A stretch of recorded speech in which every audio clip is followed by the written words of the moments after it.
Monsieur le Président, demain va s'ouvrir cette conférence au sommet que vous aviez laissé prévoir le 18 août 1971, au lendemain de ce que l'on a appelé la crise du dollar.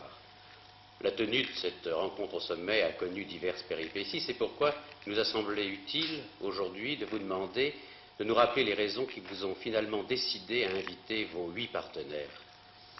Comme vous le disiez, lorsque j'ai parlé pour la première fois d'une conférence au sommet, c'était dans le cadre de la crise monétaire provoquée par les décisions américaines du 15 août 1971. Depuis, beaucoup de choses se sont passées. À un moment donné, on a pu craindre, et je l'ai dit, que cette conférence prit un caractère purement formel.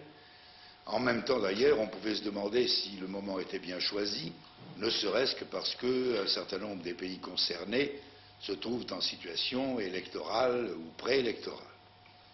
En réalité, les contacts très nombreux qui ont eu depuis plusieurs mois et dans les dernières semaines ont montré que chacun était parfaitement décidé à faire de ce sommet un acte concret et positif.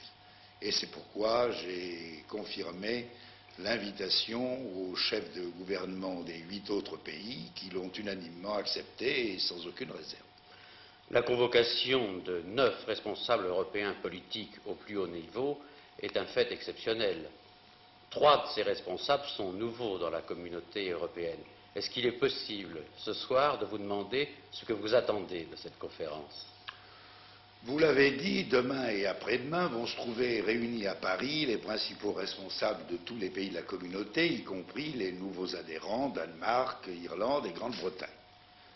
Le fait est important en lui-même, ne serait-ce que parce qu'il matérialise dans les faits ce grand événement qui est l'entrée de la Grande-Bretagne dans l'Europe.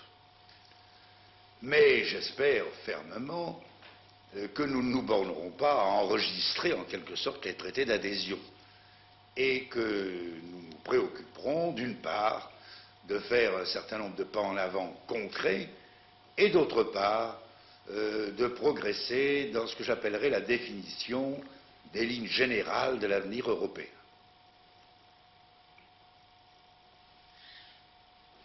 Faire de l'Europe une réalité, ayant sa personnalité, son indépendance, ses propres positions sur les problèmes internationaux, résolu à revendiquer le droit et à s'imposer la règle de parler d'une même voix dans les grandes négociations monétaires, commerciales qui s'annoncent, déterminer ses conceptions originales en matière de progrès social, comme dans la détermination d'une civilisation européenne originale, moderne, humaine, une civilisation d'hommes libres, tout cela constitue des objectifs ambitieux et je pense que notre réunion devrait nous permettre de nous en rapprocher.